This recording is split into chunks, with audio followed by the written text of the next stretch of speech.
Hey, it's me, Vicky Marie. Oh, and that is Princess Tia in the background, just saying hello, so you don't forget she's here as well. So, good morning, good afternoon, or good evening, wherever you are in this crazy world we're living in. And I just want to say I'm not very well this morning. I think my son has very generously passed on the lurgy he's had for the past couple of weeks, and he's still sort of coughing and what have you. But I think I'm just starting with it because I've got a headache, sore throat. So maybe I need to go to bed for the rest of the day. But anyway, I'm okay. Just headache. Not nice, is it? But there's a lot worse things. These families that are all waking up. These three cases that I'm going to talk about. Three Spanish cases, but they're not Spanish people. Cases that have happened in Spain. Their family and friends are waking up to another morning of not knowing what has happened to their loved ones. So I thought, now I think what's quite strange about this, if you like, not strange, but what strikes me, something that strikes me about these three cases is not only that they've all happened in Spain. So of course, first person I'm going to talk about again is Henry Jiminez, Henry Alejandro Jiminez Marin. I think that's the right order. He's actually Colombian, but his family were living in Spain and he disappeared in Spain. We're going to talk about Amy Fitzpatrick, who I have talked about before as well, but not for some time. And we're going to talk about John George, which is like the current case, if you like, that's going on, this current guy who's missing. And all his family and friends are desperate to find out what's happened to him.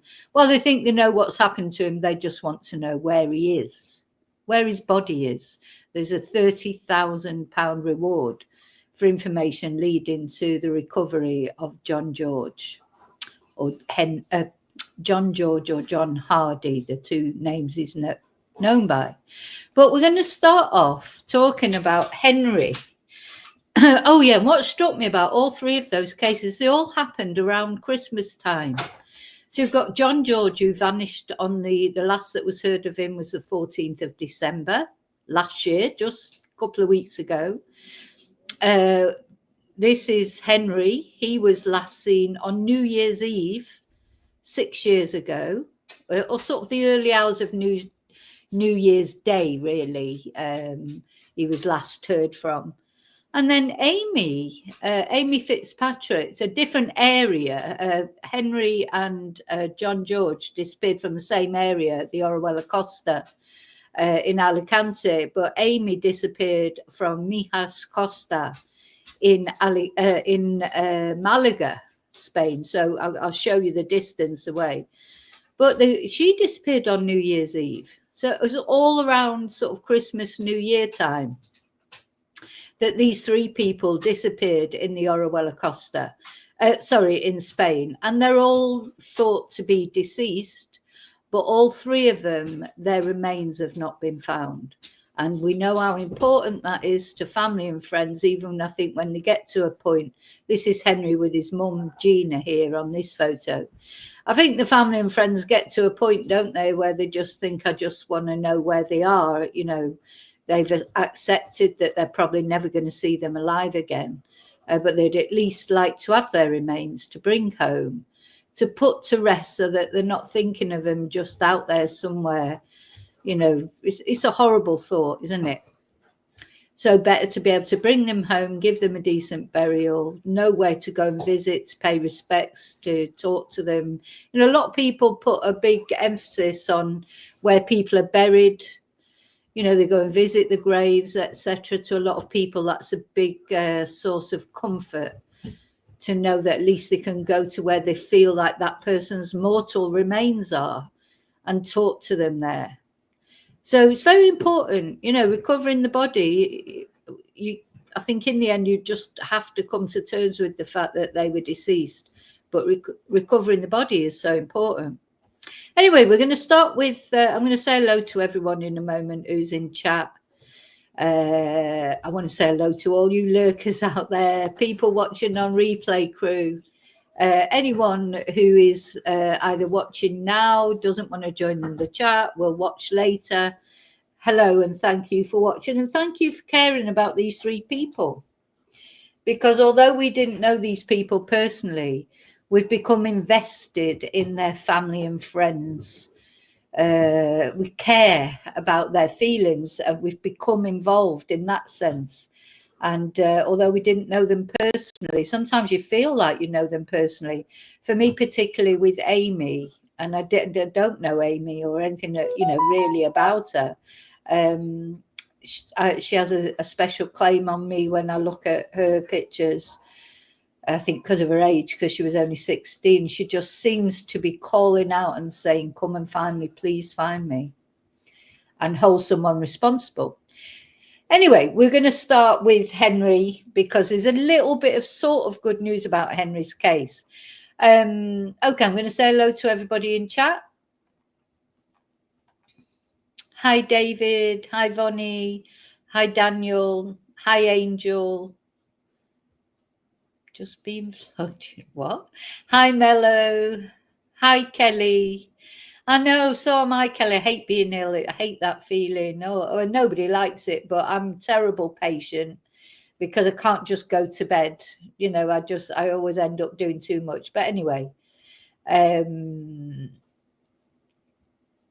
it is cold as well here, Vanya. I know it's cold in the UK. I think it won't be cold where Kelly is because she's in Australia. It's quite warm there, isn't it? But Kelly's just on the verge of going to sleep. Yeah, I get mixed up with what time it is. So yeah, people could be watching from Spain, from the UK, from Australia, America, probably not America at the moment because America is well and truly asleep at the moment. Australia, it's late night, I suppose, isn't it? 38 degrees, Kelly. Oh, I remember it well. And I moan about it when it's 38 degrees, but it's 16 degrees here. But when you're ill as well, because I don't feel 100%, I think that's why I feel cold. That's why I'm on the avatar, not on the live camera. I've got pajamas on, a house coat on, a scarf. I've got the fire on, and I'm still a bit chilly. It's like one of those sort of days. When they talk about duvet days, I think I've had a duvet week this week. It has been. If I could avoid going out, getting dressed, getting dressed properly. I'm always dressed, got about 20 layers on. But it's just been one of those weeks this week. But probably now I'm understanding it a bit better. I think I was coming down with something.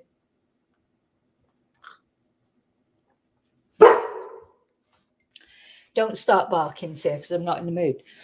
So, Henry, he always strikes at my heartstrings as well, especially because he was a young guy. He was 20 years old when he went missing, so he would be 26 now, 25, 26.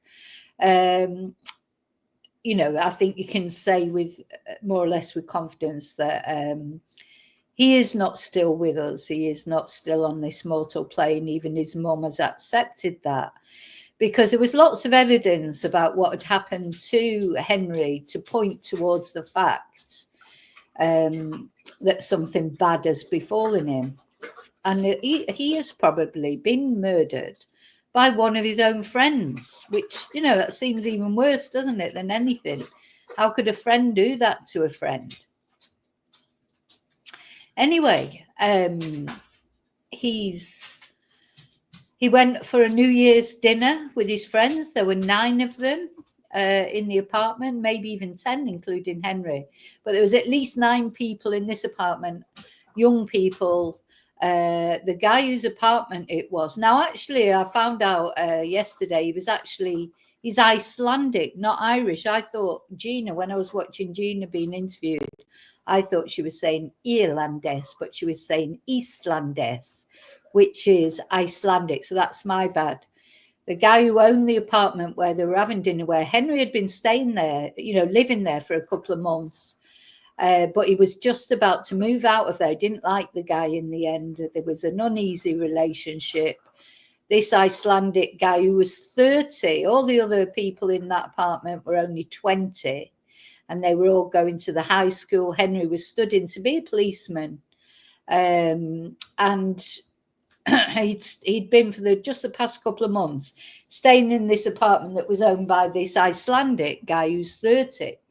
And they were all having dinner, and then, according to witnesses, it deteriorated into some sort of argument between Henry and the Icelandic guy, who has not been named. Well, I don't know his name, and to be honest, I've not looked for it because, you can't really go. You got to let the police deal with it. They didn't deal with it very well at the time, but it seems like maybe they might deal with it a bit better this time.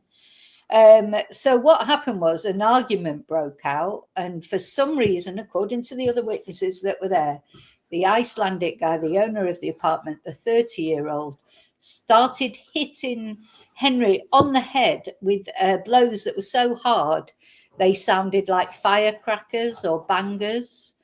And then what everybody said was Henry just went out of the apartment into the night. And although he was very badly injured, because, those friends, they didn't start helping Henry when this guy was whacking him on the head with such a force that it sounded like firecrackers going off. They took out their phones and started videoing it. Now, maybe, it just seems a foul thing to do, doesn't it? Maybe it'll turn out to be a good thing, because those videos of Henry with terrible injuries, the police have them. So there is that sort of evidence, video evidence, that Henry had been attacked. After that becomes very unclear what happened. They all say, all the people that were there have said that he just left into the night, and they let him go with these terrible injuries that he had, head injuries. They just let him go into the night, and then Henry was never seen again. So, of course, I think we can probably, you don't have to be Clouseau or Columbo to know or to think that probably Henry did not walk off into the night, that something else happened to him. He's hidden somewhere. His body is somewhere, because that's the one sure thing. They put his body somewhere, who knows where. And the Icelandic guy, the following day, he took a flight and went back to his own country. It's important to say that although he's Icelandic, he is Venezuelan origin, so he won't look Icelandic. What you would think of as an Icelandic person to look like. He doesn't.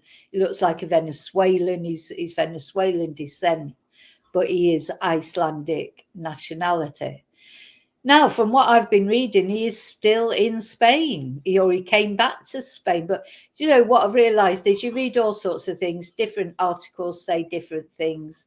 And really, unless some information comes from the Guardia itself, directly from the horse's mouth, you can't take it, you have to take it with a pinch of salt, because nobody really knows. Probably even Gina herself, the mother, nobody knows everything that the Guardia know. And as we've learned, the Guardia, the Spanish police, they keep things very close to their chest, don't they? And one day, hopefully, when someone's held to account and maybe Henry's body's recovered, we'll get to find out more official news about what happened to Henry. So you might ask, what's the good news? Because for the past 6 years, Gina, his mum, and his brother Andres, and the rest of the family, they've been fighting to get justice for Henry. They have, in the early years, they were doing their own searches. They were going out, organising search parties, going to different areas, beating through the, sorry, my throat's a bit thing, beating through the undergrowth, looking, in the water, the canals. They did all that themselves. Now, Gina did say that the Guardia did search for him in the first instance, but they don't keep searching forever, do they? We know that from other cases.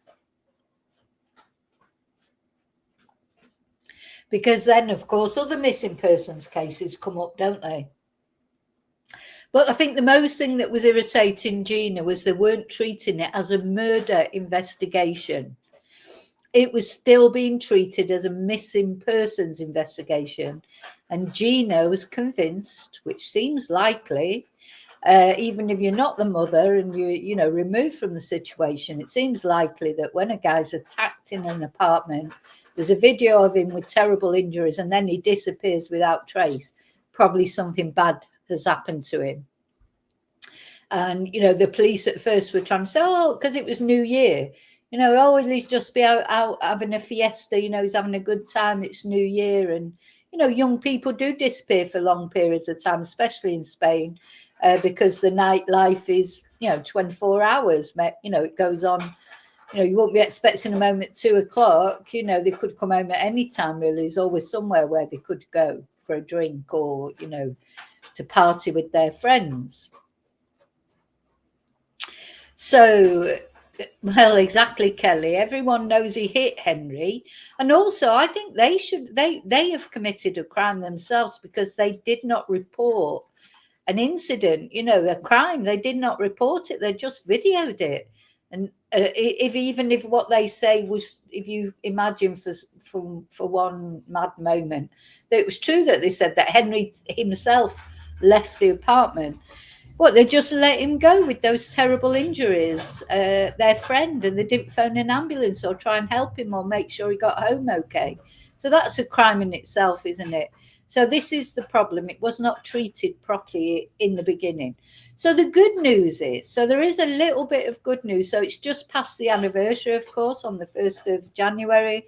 I did the video about Henry. They had a protest outside the town hall in Torrevieja, nearby Orihuela Costa. And the good news now is that the investigation has been reopened 6 years later. Now, that is really good because this case was closed 3 years ago through lack of evidence. Honest God, just as I'm saying it, I'm laughing, but it's not because I think it's funny, because I think it's ridiculous. They closed it for lack of evidence, but they had a video of him with these injuries. They've still got it. The judge, the Justice Department have got this video. It's registered there. How can they say they didn't have any evidence? Anyway, it's just crackers. Oh, no evidence, just a video of him with terrible injuries. And his mother has seen that video. That must have been really hard for her to see. But of course, that's driven her because she knows that Henry did not leave that apartment of his own accord, because she's seen the video and he didn't even look like he could have left of his own accord. So, yeah, the good news is the investigation has been reopened into the 6-year-old disappearance of Henry in Orihuela Costa. Honestly, that is really good news because, of course, 6 years have passed by. Maybe they will be taking it more seriously now. There'll be different Guardia Civil in charge, maybe younger, maybe the Policía Nacional will get involved. They're treating it as a murder investigation as well now. So not only the case has been reopened, but there's a warrant going out for this guy's arrest. They don't know where he is at the moment. Anyway, let me read this for you. So on the 1st of January, as they, which is Henry's family and friend, gathered in Torrevieja's Plaza de la Constitución, their annual plea for justice carried a renewed sense of optimism. The Court of Instruction number 3 of Orihuela has reopened the case, which had been archived for 3 years due to a lack of evidence. At the forefront of the demonstration was Henry's mother, Gina, who expressed gratitude for the judge for reopening. I feel really quite emotional about it for her because, 6 years, 6 long years for this mother and the rest of the family. And, whenever I see pictures of Henry, this is him on the left here in this picture, that's his brother Andres on the right. He just has this look. Sometimes being a nice person is not good in this world, is it? You know, it seems like he was a nice person. He was planning on, he's upset that guy who apparently isn't a nice person. Well, obviously he's not a nice person if he's beating someone around the head, his friend. He was about to, you know, he was about to go. He'd lived there for a couple of months. He felt uneasy there. There was some incident with an Icelandic girl. Don't forget, this other guy is 10 years older than all these young. These are all 20 and he's 30. That's a big age difference, isn't it? At that age, 10 years. It gets less as time goes on, but big age difference between 30 and 20. And he apparently, and this is hearsay, so I'm just saying, because they were trying to look for a motive for this attack, and the only motive anyone could think of was because this Icelandic guy had tried to get off, I think, with this 20-year-old Icelandic girl. She didn't feel comfortable around him. She wasn't interested in him. And Henry tried to defend this girl. And that's when this guy just lost his shit with Henry. So it seems like Henry was trying to defend someone. He just comes over as a nice person. Nobody had a bad word to say about him. But you know what? But those friends of it, so-called friends, that videoed him after he'd been attacked by that Icelandic guy, they obviously weren't real friends, were they? They weren't real friends. But indirectly, they might have done him a favour, because by videoing it, that video will be used as evidence, won't it? So anyway, so she expressed gratitude to the judge for reopening the investigation and responding to her lawyer's petitions. She has consistently pointed to Henry's Icelandic flatmate as the primary suspect in her son's disappearance. The two shared a home in the Las Mimosas housing estate, but were reportedly on the verge of parting ways, with Henry planning to return to live with his mother and brother. So that Las Mimosas is one of the urbanizations along the Orihuela Costa, which we've talked about before. It's an area primarily inhabited by foreigners. In other words, not Spanish people. All different Europeans have houses there. So on the night of Henry's disappearance, a confrontation occurred between him and his flatmate, a fact corroborated by witness and video recordings. Witnesses reported that Henry left the house following the argument, but not before, sustaining blows to the head from his flatmate, described by Marin as sounding like firecrackers. What happened after Henry left the flat remains a mystery. So they're saying here, and this is a local newspaper, this is the Leader is a Spanish, newspaper for that area, a local newspaper. And they're saying that he has continued to live in Orihuela Costa. He was summoned to testify in court last December, but he failed to appear. And according to Marin or Gina, the judge is preparing to issue an arrest warrant. So that's good. So they're going to arrest him. That's what they need to do. Need to arrest him, put some pressure on him. Unfortunately, however, we do not know where he is, she stated, underscoring the urgency of the investigation. So the case was reopened following the emergence of new evidence, which Marin hopes will identify the person responsible for her son's disappearance. While the family remains discreet about details of the investigation, well, they'll have been told not to say anything. They have confirmed that authorities are revisiting the house where Henry lived. Well, are they going to be looking for forensic evidence after 6 years? In the early days of the investigation, the Icelandic flatmate and others present at the New Year's Eve gathering were questioned by police. Gina alleges that these individuals coordinated their statements beforehand, because it was quite a while before, well, we'll say a couple of days before the Guardia interviewed them.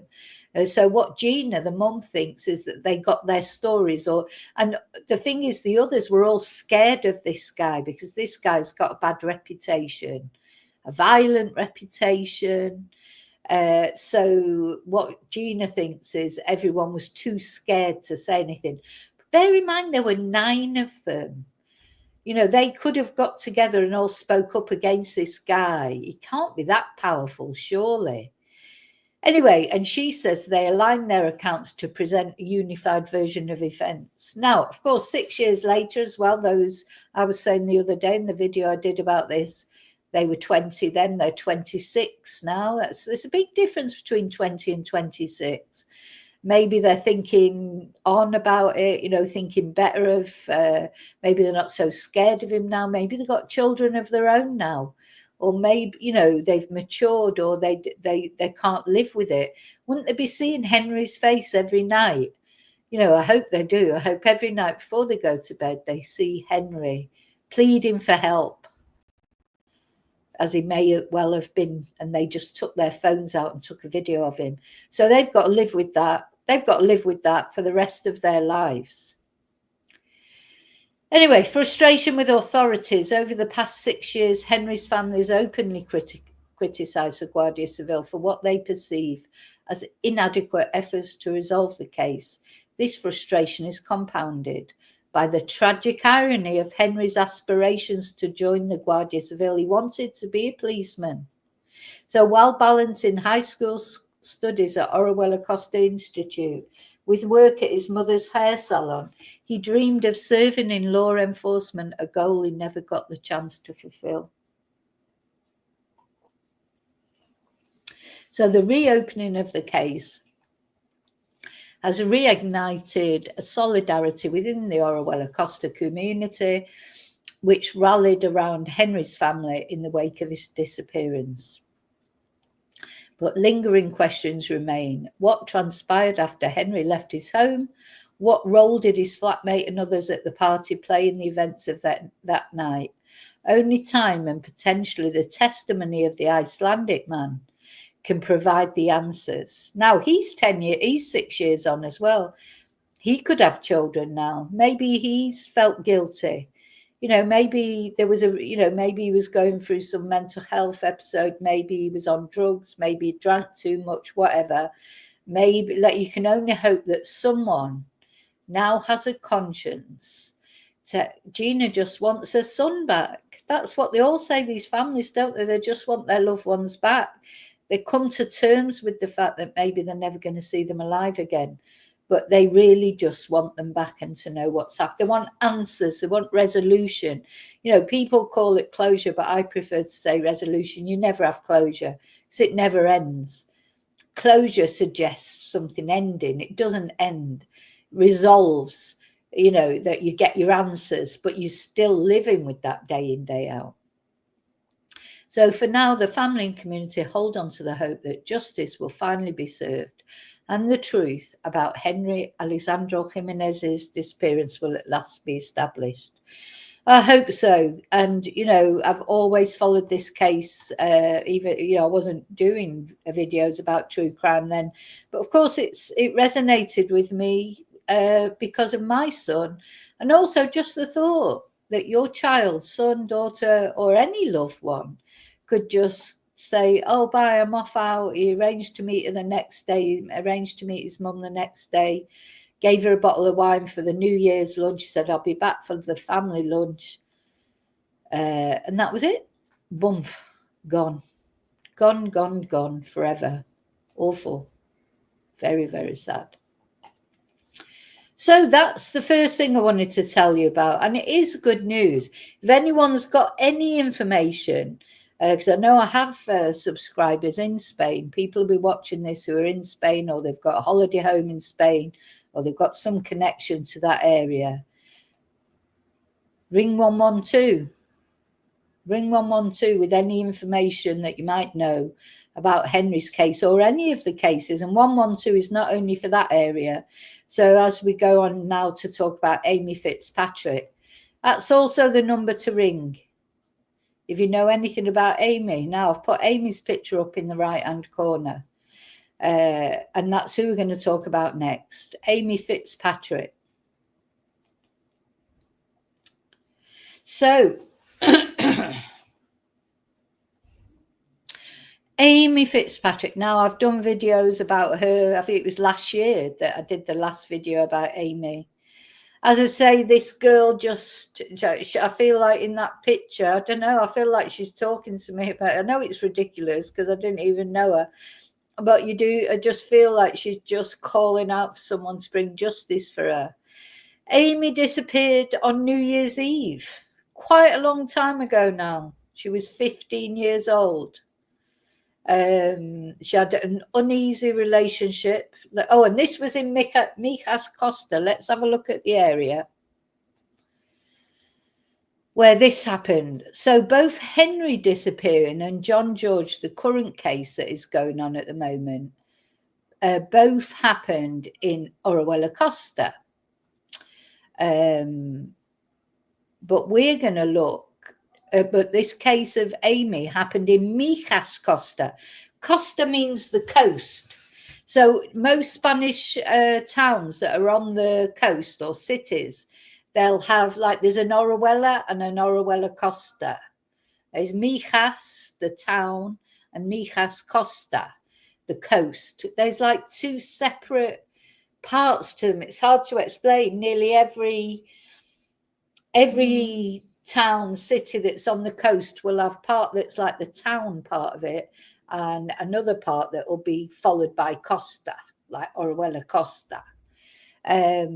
So let's have a look at the area. So Orihuela Costa is here in the Alicante province. That's where both Henry and John George, the current case, have gone missing, in this area. Though, of course, it's not that clear about John George, because a lot of people were saying that he might have gone up to Benidorm. It's just that the last time that John George, when he made that last video call, that was from Orihuela Costa. Whether he then after that went up to Benidorm, whether he came back, nobody knows where he actually went missing from. Though the Guardia Civil seemed to think it was that apartment in Orihuela Costa. It may even have been that same day when he made that video call, because he looked quite anxious, didn't he? It was a very strange video call. And the Guardia Civil said that they think he was shot in that apartment under cover of the fireworks that were happening because of the fiestas.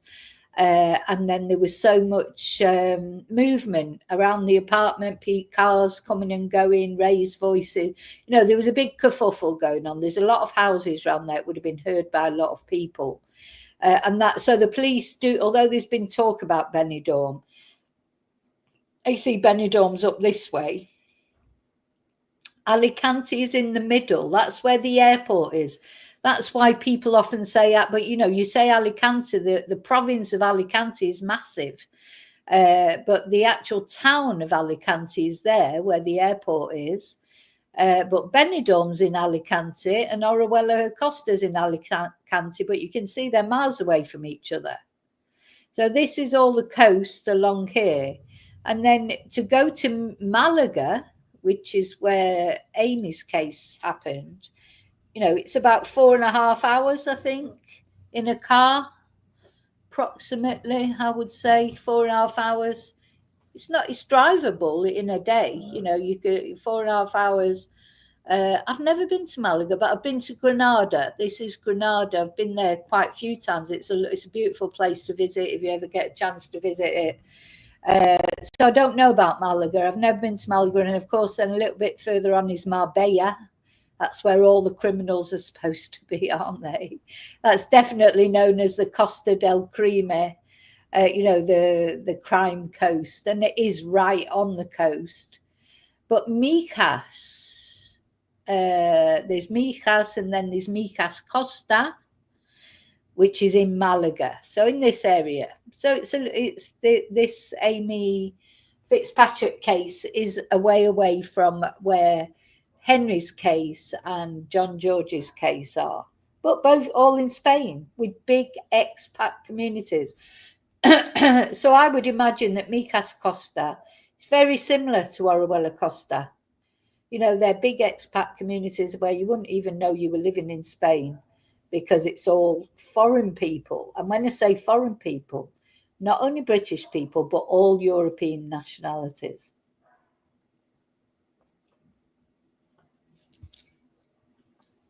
So as I say, we're going back a little while for Amy's case. Let me see. Oh, let's have a look at some more photos of her. Yeah, just when I see her, honest to God, I think this one more than any of them breaks my heart, because she was only 15. She's a tiny little thing. You can see just a little petite thing.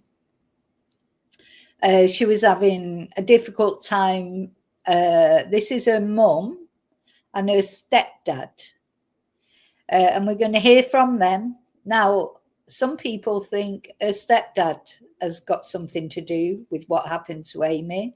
It's a very strange situation, because it was clear that she didn't feel comfortable with her stepdad. She told her friends that, you know, they owned a bar, I think, in the Micas Costa. There's some that, you know, I don't like to cast aspersions because I don't know for certain that her stepdad, John, had anything to do with Amy's disappearance. But put it this way, her phone was found in the house. She'd been staying at a friend's house on New Year's Eve. She set off to walk home, what should have been a short journey, and they said she never arrived home. But her phone was found in the house. So, you know, make of that what you will. Did something happen to Amy on the way home? Or did she arrive home and something happened at the home? That's the question here. But again, nobody's been found accountable. Lots of rumours flying around of either that it was the stepfather had something to do with it. You'll see in a minute. He's trying to cast shade on an Irish gangster, hitman, who's actually in prison in Spain at the moment for life for murdering another Irish gangster. He's trying to sort of cast aspersions on them and say that he thinks they did it. Another very strange thing in this case is then a couple of years later, Amy's brother. So Amy and her brother are the mother's natural biological children, but this is their stepfather, John. They're both dead now, because the brother got into after they all returned to Spain after Amy's disappearance. Her brother got into an altercation with the stepfather, John, and the stepfather stabbed him and he died. And the stepfather said he walked onto the knife. Self-deletion, he said. Self-defense. Said that the brother walked onto the knife. So this woman has lost 2 of her children. And her current partner is he definitely killed one of them, the brother. He served his time, he's out of prison now. Yeah. So she had 2 children. She's lost both of them, and this man definitely had something to do with one of them dying, and may have had something to do with Amy's disappearance. It's just so sad. I hope one day, you know, some justice is found for, or at least that Amy is found, because then you can imagine the biological father, what he's been through. So he's lost both his children. Well, Amy doesn't know what's happened to her, but he knows his son is dead, and this stepfather killed him, but he got away with the manslaughter charge. He said he walked onto the knife. And in the meantime, just as he was due to come out of prison, she married him. Because they weren't married, she married him. Even though he's responsible for the death of at least one of her children, definitely, and possibly the other one. But she still married him anyway. I don't know. So let's see what's going on. So, of course, it's been, let me put some windows down. So it's been the anniversary again of this person, of Amy's disappearance. Can't say death because technically we don't know that she is dead, but of course it does look likely. that she is, but we don't know for certain. So let's have a look at this. Oh, honestly, it's her eyes, I think. She's got these most beautiful eyes, and she looks like she's looking at you and saying, please, please help find me. Anyway, we're going to just look at an article first. This is an article by her father, but it's not, when is it from? Has it actually got a date? So this is from 2018, February. It was in the Irish News. And this was just so that you get an idea of the case and an idea. This is her father. So the father of missing Amy Fitzpatrick posts a heartbreaking tribute on her birthday. She's been missing for over a decade. Of course, it's been another 8 years now. But Amy Fitzpatrick's father still celebrates his beloved daughter's birthday. Chris and his family paid a moving tribute to Amy on her 26th birthday by releasing balloons into the sky and singing happy birthday to her. In the social media post, Chris and the two small children are seen releasing pink balloons outside his home. The video's been removed. In the same post, uploaded to the Missing Amy Fitzpatrick Facebook page, we're going to have a look at that in a minute, Chris and the two kids sang happy birthday in front of a birthday cake topped with candles. He wrote, today should have been so different. Just know we were always thinking about you. We were always thinking about you, loving you, missing you, and celebrating you on your 26th birthday. Our hearts still ache in sadness and secret tears flow. No one will ever know the heartache. Happy 26th birthday, Amy. Love, Dad. Oh, Amy. The heart-wrenching post has over 150 comments expressing their sorrow for what he's going through. So, yeah, she's just so young. I think that's the other reason. 15 years old, beautiful girl, just setting off on her life story. And now her brother's dead as well. Amy disappeared while living in Spain with her mother, Audrey Fitzpatrick, her stepfather, Dave Mown, and her brother, Dean, in 2008.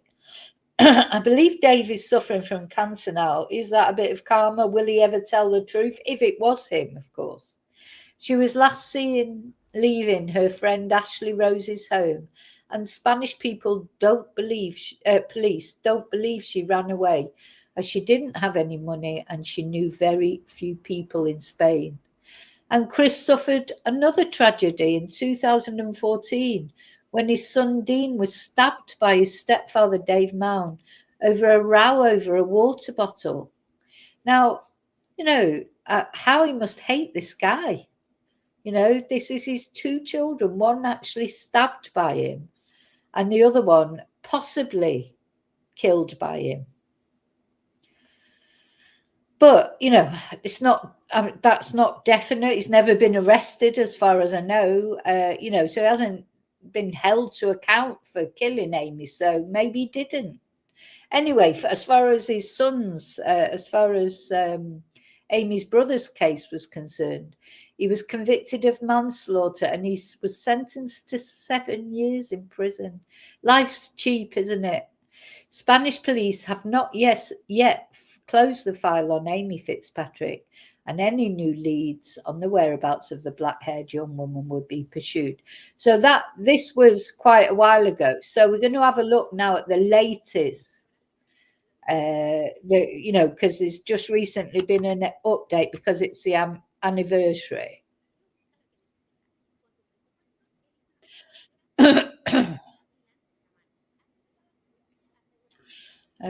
Let's see.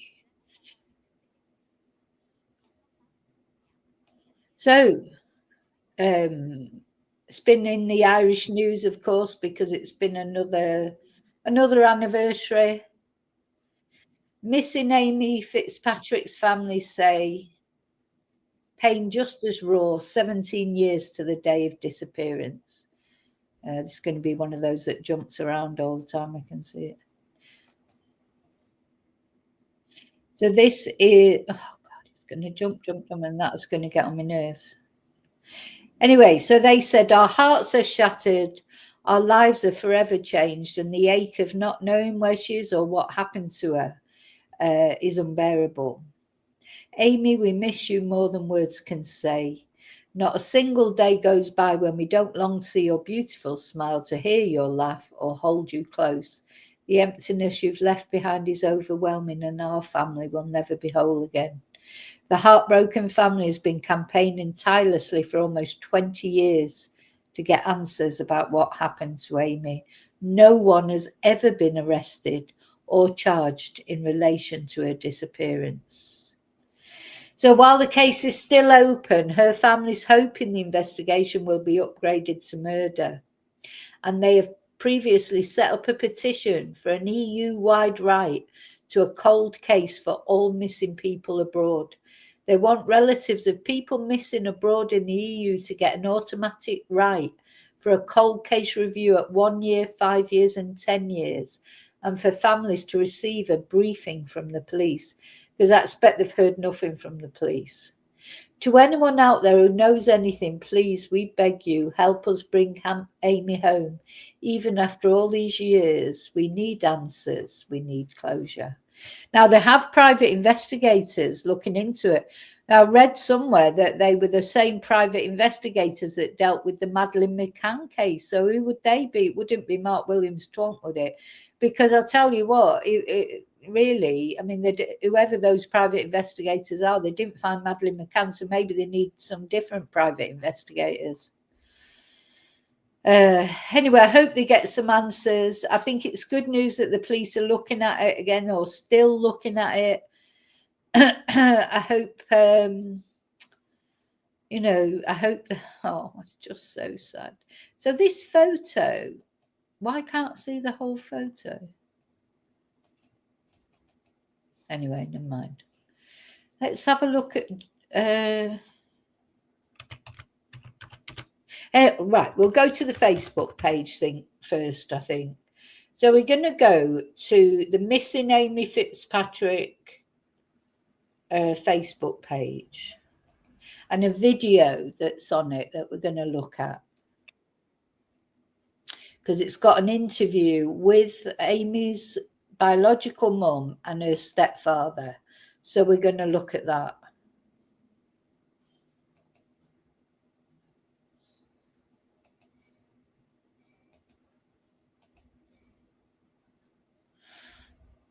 Audrey Fitzpatrick and David Mahan. It's the mother and David Mann, not John. Amy Fitzpatrick. And of course, just reminding you that she went missing on the evening of New Year's Day on the year 2008. She'd been at her friend's house, short walk to go home at around 10 o'clock in the evening, and was never seen again. There's been lots of awareness campaigns, there have been lots of searches, and still no clues, no real clues as to what happened to Amy. And just recently, Audrey and David had a sponsored walk for Amy, which was from the Porta Banús to Estepona. A lot of people involved.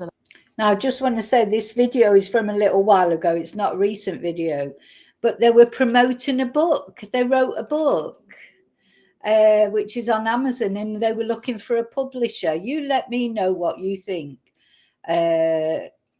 You know, maybe I've just got a bad mind, I don't know, but it seemed to me, you know, writing a book about it. And anyway, I don't know, why shouldn't they? But it's a bit McCannish, really, isn't it? A lot of money raised towards the awareness campaign.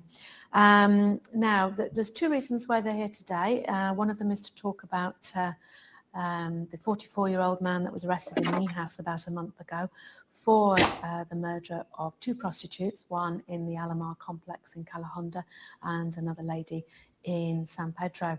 And I'll let them tell you, but there's certain similarities. And of course, they were wanting to really reopen investigation, as far as he was concerned, as to the similarities between the disappearance of Amy. And they've just come back actually from Ireland from talking with the Prime Minister for somebody to liaise between the two countries. They've also just finished a book which is called Has Anyone Seen Our Daughter? Of course, it's about Amy. And it's talking about how do you cope with your daughter being missing and not knowing what's happened. And it explores Amy's life and the mysteries surrounding her disappearance. But they're here to tell us more about that. Good afternoon, both of you. And I must say as well, it's been written with author Joan Fallon, who wrote Daughters of Spain as well. I think, first of all, we ought to perhaps talk about the arrest of the man, 44-year-old man in the area. He was of German and Moroccan origin. He was found with an Irish passport, wasn't he, as amongst others. Now, don't forget, this guy they're talking about, he wasn't arrested for Amy's murder. He was arrested for murdering 2 other women. So nobody has ever been arrested for Amy's murder yet. And you yourselves found some similarities, didn't you? Wasn't it the similarities? It was just so coincidental that he's in Spain since 2007. Amy went missing 2008.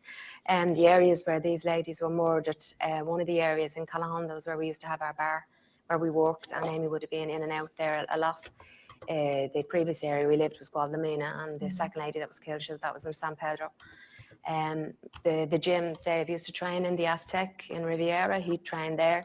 So it's just this, everybody knows how small the coast is, and this is even a smaller area where he was in all these places that possibly Amy knew him, he knew Amy, or even us maybe knew us, we don't know. So we just asked, we've been asking and asking, trying to get some answers from the Guardia, but we didn't hear a lot back. So in the end, I booked a meeting with the Prime Minister of Ireland, because he'll have more push than we would as well to get some answers.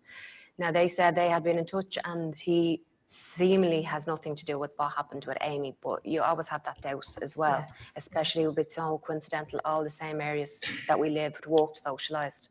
So we'd really just like a complete and absolute definite no, it's not him, it's not him. We just want a definite yes or no, that's all. Yeah. It's very annoying that the Guardia are only 10 minutes from our house, but yet we have to organise a meeting with the President, the Prime Minister of Ireland, to go back to Ireland to find out.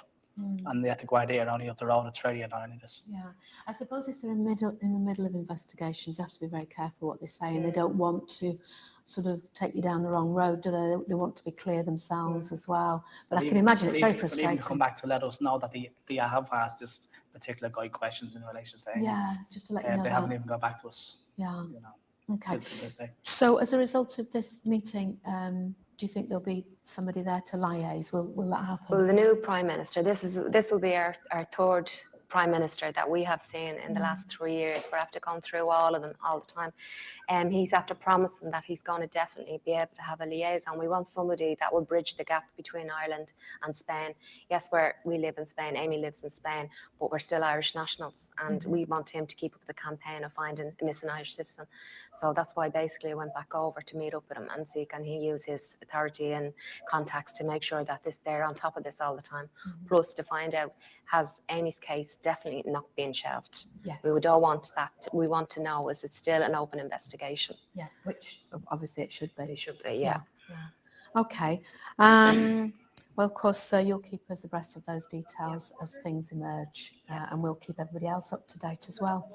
Now, last time we spoke to you, you would you'd nearly completed your book, hadn't you? Yeah. And you were talking about how it was quite therapeutic as well to write it. Now you've finished, and you're looking for a publisher, but perhaps to tell us a little bit about the book itself as well. Well, we finished the book only about a week ago with the help of Joan Fallon. I do the writing, Audrey does the writing, but Joan Fallon is the professional. It's finished last week, so we're looking for a publisher. There's plenty of interest in Ireland. So where we're on the show, we want to publish in Spain as well. We want to translate it into Spanish as well, because everybody in Spain is familiar with Amy's disappearance. It was very therapeutic writing the book, very difficult. No, it's true. I was just looking. Everybody in Spain is familiar with Amy's disappearance, and everybody in Spain thinks he did it. So I've just, while they were just talking then, I was having a look at you know, the Spanish news and what they've got to say about it. And yeah, they, you know, they're all familiar with Amy's disappearance, but they're not on your side, David, I'm afraid to say. There's a definite, you know, in Spain, they don't sort of hold back in what they say. And just those couple of articles I was just looking at in Spanish, you know, it's all sort of, it's definitely putting, let's say, putting the casting aspersions on him. I just want to show you this photo actually while we're. So look at these photos from the time that it happened. So this is the brother who is now dead. This brother is dead now. He stabbed him. And she then went on and married him, even though he'd stabbed her son to death. I don't care what anyone says. That's strange, isn't it? You know, and looking at, you know, oh, look at him with that cross with Jesus behind him. Yeah. Now, they made big searches for Amy. They're not all about Amy. It's only these top ones. So this was them at the actual time when it happened. And so her brother, he's just, if Amy was 15, he was probably only about 17. Oh, I'm not sharing it. Let me share it. Oh. Yeah. This was the mother at the time. And this is the son, who now, bless him, he's dead because he was stabbed by him. And he only got that short sentence for it. And then when he came out, she married him. Or was it? It might have even been while he was in prison. I'm not sure. But yeah, she's forgiven him for murdering it. Well, the manslaughter of her son. She's forgiven him for that. And her daughter, I mean, how unlucky do you have to get? You know, not only first your daughter goes missing. I mean, you've got to be wondering about that, haven't you? Your daughter goes missing and some people casting aspersions on him. And then your son gets murdered by him or manslaughtered by him. But then you go on and marry him. You know, sometimes I just don't understand people, but there you go. That's her life, not mine. So the other so going back to that video that we were looking at, because that was the the page. I mean, there's so much information. I need to do a really deep dive into this, because one thing I've realized, even just trying to prepare for this video, I wasn't intending for it to become a long video, but it has become a long video. And I haven't even got round to John George yet, which I'll be getting round to in a minute. Is because there's so much, you know, I suppose because there's been so many years gone by. This is the Facebook page, Help Us to Find Amy Fitzpatrick. She looks even younger there, doesn't she? Amy says, please help to find me because someone out there knows where I am. Well, that's for sure, just like with all of them. Somebody knows. Somebody knows where they are. Somebody knows what happened to them. Where's it gone?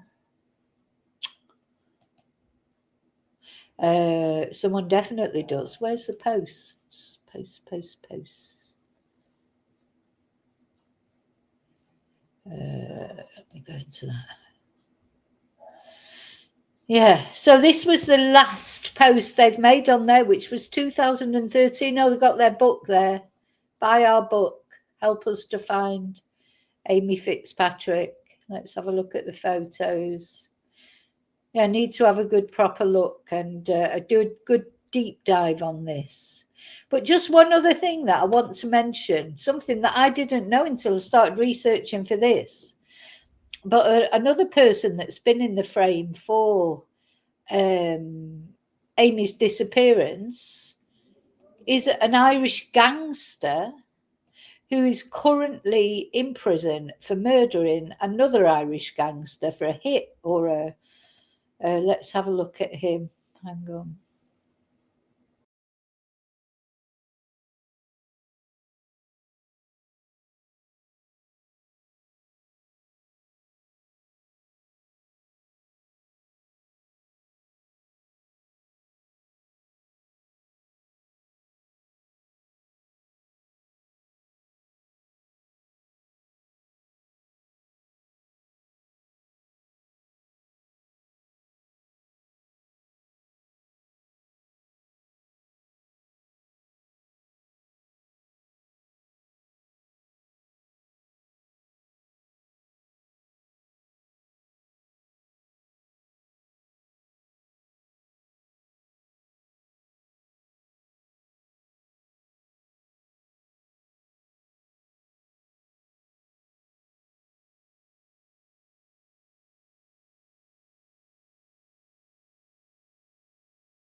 I have a feeling I might have just turned that off. Did I? Anyway, should be back. Can you hear me now? Anyway,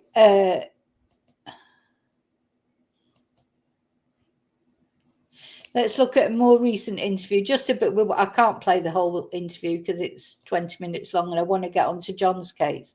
But I just want to Amy show you the parents now. actually disappeared. She was babysitting on New Year's Eve, and she was to stay another night the next day. The New Year's Eve, basically, they were working, they were babysitting. Our friend's mother's son. She rang me just after 12 o'clock, which is the rule always in our house, from my mother to us, to all of us.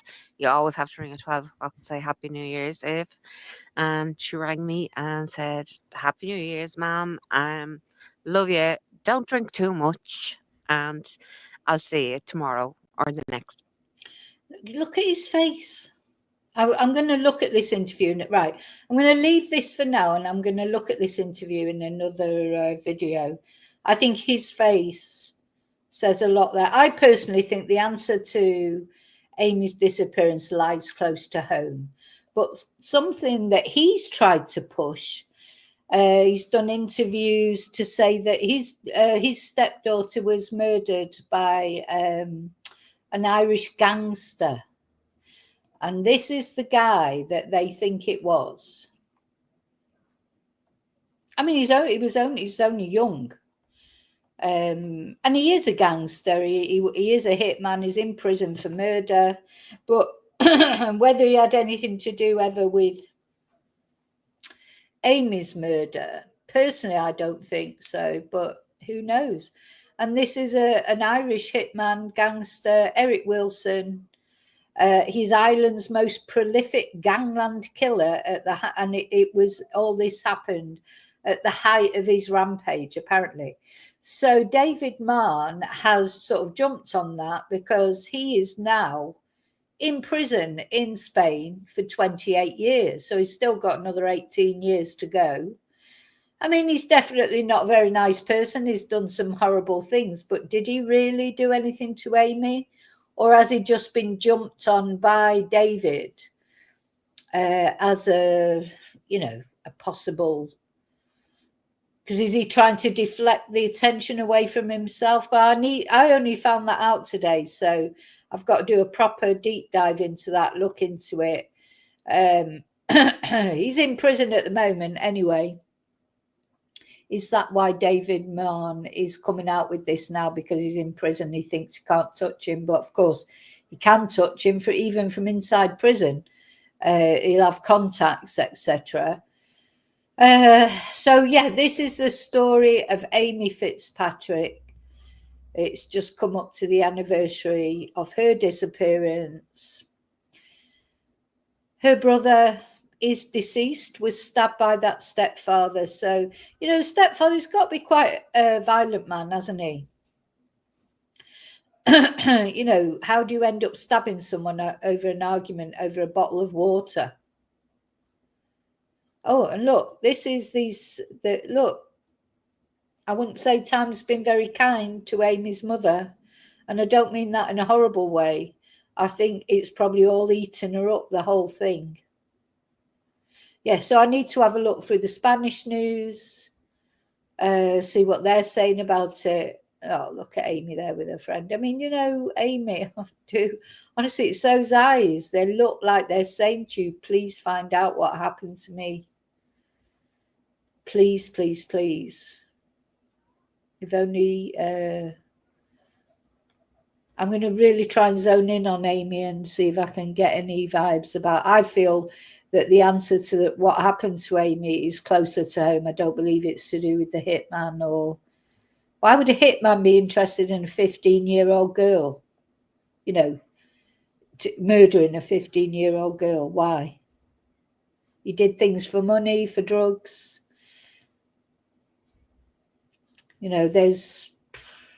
I think there's so much more to this. Anyway, I will be looking at that, I say, in a deep dive at some point. It needs You got me back again. Yeah, I think I turned the video off by accident. You know, I'm always doing something wrong, especially with our meal. That's what I'm blaming it on.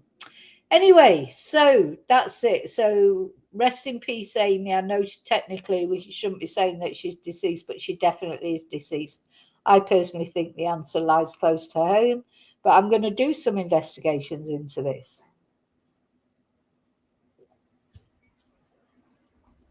But the good news is the case is still open. Her auntie and her biological dad are still sort of on it. And God bless Amy. And hopefully one day we'll find out what happened to her. She really is shouting out to me. You know, God, I'm just saying this out loud. It's like as it's coming into my head, I feel like she's almost shouting out, you know, as if she's trying to tell me something. But anyway, going off that now, and we're going to look now at any update on the latest case that we're looking at, which is, of course, the case of John George or John Hardy. And again, with Amy's case and with John's and with Henry's, if you know anything, ring 112. You will get someone to talk to you in English. So John George, he went missing, didn't he, on the 14th of December. He was on holiday in Spain. That's the last time he's actually been heard from. He didn't get his flight back to Ireland on the 18th of December, and nobody knows anything about him now. But his family are convinced that he is deceased. They think they know who did it, or they've got an idea of who did it. Now, what I've noticed is on the Facebook page and just in general, they're now saying they're trying to tone it down. I think now the Guardia have really got into this case big time, reading between the lines. So it's gone very quiet on the Facebook page. They only want positive posts on there. There's no more posts like about who they think might have done it or whatever. That's all been shut down. And I think that's good because the Guardia will be dealing with it. And now I'm on a lot of Facebook groups for the whole of Spain, to be honest. For work, you know, for my, you know, I promote my Spanish classes, the Zoom classes online, because I can do classes in any part of Spain or in the UK. I've got students in the UK and all over the world, in fact. But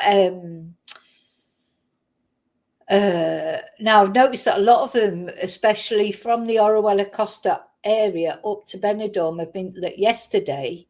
Everyone on these different sites from different areas was saying that there were police helicopters out. I think the police are out there looking. I think it's the police that will find John George, you know, through their own ways of finding people. You know, they'll be doing their own searches.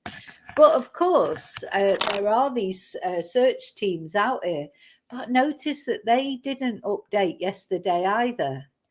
You know, I was trying to find out some information, like if they'd updated, but there wasn't any, no updates. And then this guy who's been helping out with the search for John posted this video. So let's have a look at this and see what you think.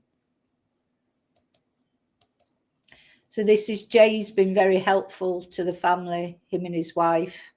He's been helping with the searches. He's probably from the area. He's probably been giving them insights into the areas. Situation. There's a lot of people on the internet, you know, having a say and saying things. But what I can say categorically is myself and my missus are in close contact with the family, especially John's sister Courtney.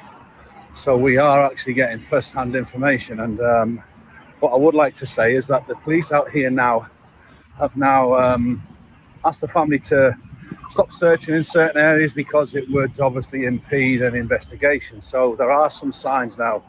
Now that's interesting, isn't it? So the Guardia have asked the family to stop searching in certain areas. It reminds me so much of the Jay Slater case because, you know, and in the end with Jay Slater, they actually said they'd stop searching, but they hadn't. They were carrying on with like quiet searches. Because they didn't like all the attention around it. I think that's what's happened here. I think the Guardia will find John because they'll have the electronic data that there's been, you know, a couple of weeks have passed now. They'll have found out electronic data from phones and cars and what have you, CCTV, etc., doorbell footage. And they'll be searching now, they'll be doing targeted searches, I think. So as I say, yesterday, and all these different Spanish Facebook groups along the coast, people are saying, oh, what's that police helicopter out over the sea? Or did anyone see that police? You know, on various. So there's definitely a lot of activity going on from the Guardia. That the police are starting to stand up and take notice, which is a good thing. On the other hand, it could be a bad thing because, you know, people are not searching when really we need to be looking for John. What we really need is for the people involved, Johnny Smythe and Madison, people in the know, to come forward and have a heart. Help put these people, this family, Billy and his wife and his family, his sister Courtney, John's sons and his partner, put them out of the misery. Give them the information that they need. They need to know where John is. We all need to know where John is. Okay, this family needs to take John home. People out there know. Instead of giving us bullshit stories, he's here, he's there, we know what happened, and giving absolute bullshit information to everybody involved. Just have a heart. This could be you one day. This could be somebody in your family. This family needs to take their son home. Give them the information they need. You don't even have to do it with us knowing who you are. Create a fake profile, send a message to anybody, send a message to me, send it to Courtney, send it to anybody on any one of the posts, anyone who's commented, anyone who's liked, send an anonymous message, give us a location, tell us where John is. This man needs to be found, and this family needs to be able to put their son to peace and be able to have their minds put at ease. It's not fair. It's a horrible, disgusting situation. When you see John's father, Billy, on the internet, day in, day out, crying and sobbing because he doesn't know where his son is. This family needs answers. They need to find John. We all need to find John. This could be any one of us, any one of our members of family that go missing. It's horrendous. It's been best part of 3 weeks now, and we're nowhere closer to finding John. We keep getting locations. We keep going out to these locations and searching, spending hours and hours trawling through waste grounds, only to then get another bit of information. You've got Madison online posting messages, voice messages and posts. Just stop being a bitch. Stop being a coward. Have a heart. Same as your partner, same as your friends, anybody involved in this. Give the family the information they need. We need to bring John home. Stop running people around on a wild goose chase. It's sick. It's disgusting. It's uncalled for. Oh God, I've lost the. Do you know? I just can't. I just pressing the wrong button every 5 minutes at the moment.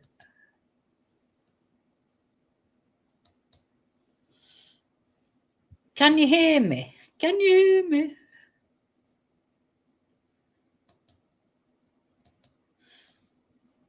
Right, hang on. And my screen's gone all weird. It's all gone over to the. Can you hear me? Okay. Yeah. Okay, as long as you can hear me. But then that's gone off. Now I wanted to present. Let's go back to that. Oh God, do you know, it's one of those days today. Everything I press comes up wrong. Why is it like that? I've got this weird sort of. It's all gone over to one side of the screen, and I just don't know why. Can't get it.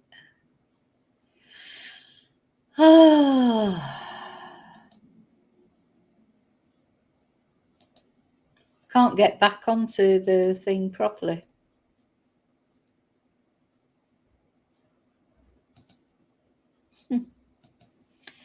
God.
Oh, hang on.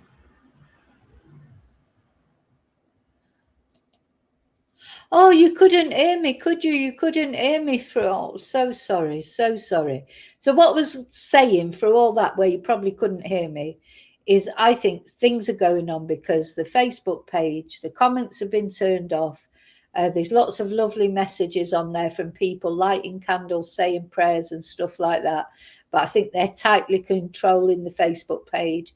I think the Guardia are actively involved. They're out there with helicopters looking for John.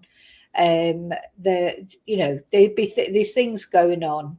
The search groups that went out there that were updating every day, they didn't update yesterday. So sorry, Mel, I didn't even know I was gone. So I think there are things going on. And then I sent an email yesterday to SOS Desaparecidos, which is like the missing persons website in Spain, and asked how you get to go on the website, because once you go on their website, they use their social media to